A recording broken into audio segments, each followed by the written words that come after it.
ओम श्री गणेशाय नमः। जय श्री कृष्ण। कई लोग कहते हैं भगवान नहीं दिखते, भगवान नहीं है। ये कथा के ज़रिए मैं आप लोगों का मार्गदर्शन करके समझा सकती हूँ कि भगवान आते हैं। अगर सच्चे मन से उनको याद करें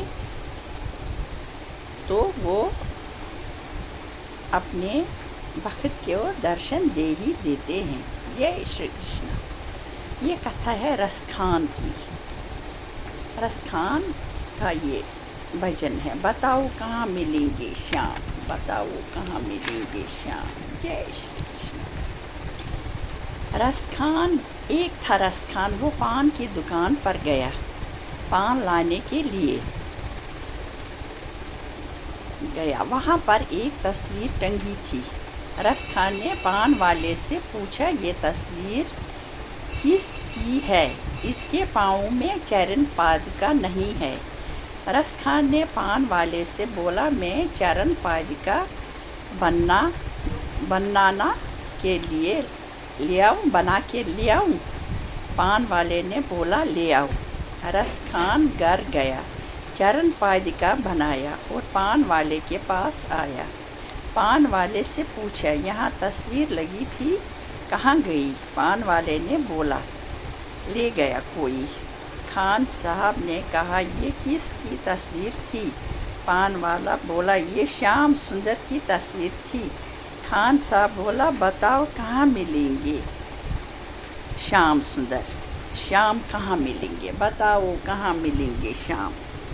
पान वाला बोला, वो एक बालक है, सांवली सूरत है, बाल उसके घुंघर वाले हैं, माथे पे मोर मुकुट है, वो बांके बिहारी है, उसके हजारों नाम हैं, वो वृंदावन में रहता है, वो वृंदावन में रहता है। नंद और जसदा के बेटे हैं। खान साहब लोगों से पूछ के पहुंच गए वृंदावन। जब वृंदावन मंदिर में जाने लगे, लोगों ने रोक लिया, अंदर नहीं जाने दिया। खान साहब ने सोचा, शायद मैं मुसलमान हूँ, इसलिए मुझे अंदर जाने नहीं दिया। खान साहब सीढ़ी पर ही बैठ गए। उसने कहा, शाम से मैं अंदर नहीं आ सकता है, आप बाहर तो आ सकते हो, मैं इंतज़ार करूँगा। सुबह से हो गई शाम। इंतज़ार करते करते खान साहब जाकर रात बिताई। खान साहब के कानों में आहट आ गई। चारों ओर देखा, कोई नज़र न आया। झुकी नज़र तो कदमों में बैठा था श्याम। खान साहब ये देख के परेशान हुआ। उनको विश्वास हुआ भगवान आते हैं। खुशी से गदगद हो गई। गोद में उठाया, चरण पादुका लगाने लगे। श्याम को दोनों पाँव घायल थे, कांटे चुभ चुभ घायल थे। खान साहब परेशान हो गए।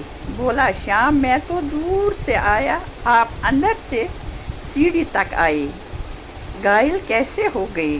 श्याम बोला, आपने जो तस्वीर की छवि दिल में बसाई थी, वो छवि मेरे गूकल की थी। मुझे आपके लिए गूकल से पैदल आना पड़ा, चल के आना पड़ा। हे भगवान, इसको वहाँ से चल के आना पड़ा।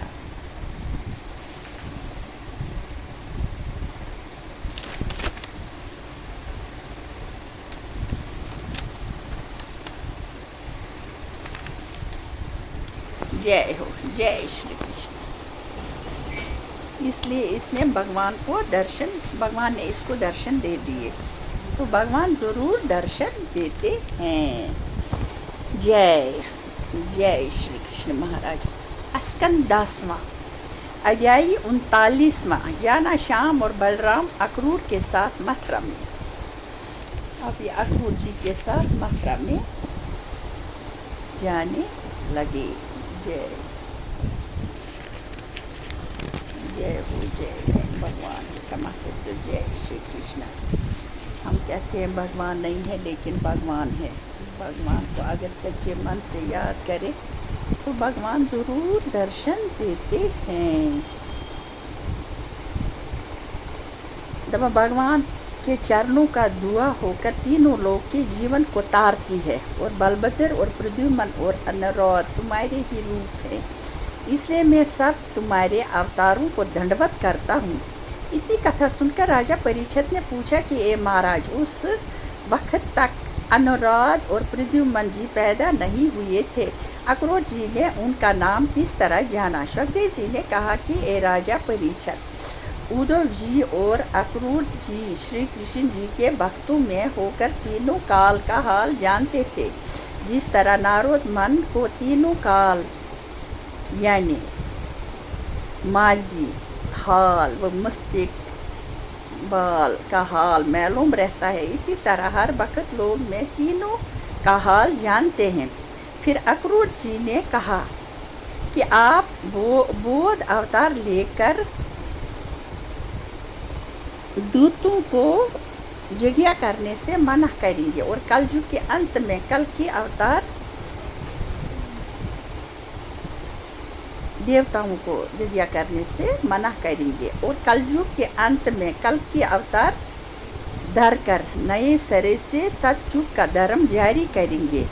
और कोई आदमी आपका तप और ध्यान करने से भवसागर पार उतर जाते हैं और किसी को आप संसारी माया जाल में फंसाकर उनका तमाशा इस तरह देखते हैं कि जिस तरह कोई आदमी अपना मुँह दर्पण में देखे बगैर तुम्हारी कृपा के इस संसारी माया जाल से छूटना बहुत कठिन है। तुम्हारी पूजा कई तरह की पर होती है। वैसे आदमी तुम्हारी मूर्त बनाकर पूजते हैं, कुछ तुम्हारे रूप और चरणों का ध्यान अपने हृदय में रखते हैं, कुछ तुम्हारे नाम पर यज्ञ और होम करते हैं और ज्ञानी आदमी तुमको सब जीवन में एक रूप देखते हैं और कई आदमी बरकत होकर जंगल में तुम्हारा तप और ध्यान करते हैं।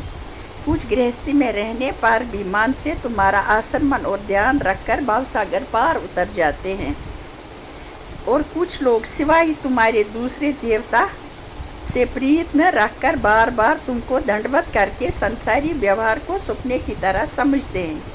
तुम्हारी पूजा और आसनमन और गुणों का वर्णन बड़े बड़े जोगेश्वर और ज्ञानी और शिव जी और गणेश जी और महेश जी आदि वर्णन नहीं कर सकते। मुझ अज्ञान की क्या सामर्थ्य है जो तुम्हारी महिमा को वर्णन कर सकूं? तुम्हारा नाम दीन दयाल है, इसलिए मुझको दीन अपना दास समझकर अज्ञान और अभिमान की गांठ जो मेरे हृदय में पड़ी है उसको ज्ञान रूपी आग से जला दीजिए और मुझको आठों पहर अपने चरणों के पास रखकर ऐसा ज्ञान उपदेश कीजिए जिसमें आपको अपना पैदा करने वाला जानकर आपकी सेवा और चर्चा में दिन रात लगा रहा हूँ। जय श्री कृष्ण। जय श्री कृष्ण। जय हो। जय श्री कृष्ण।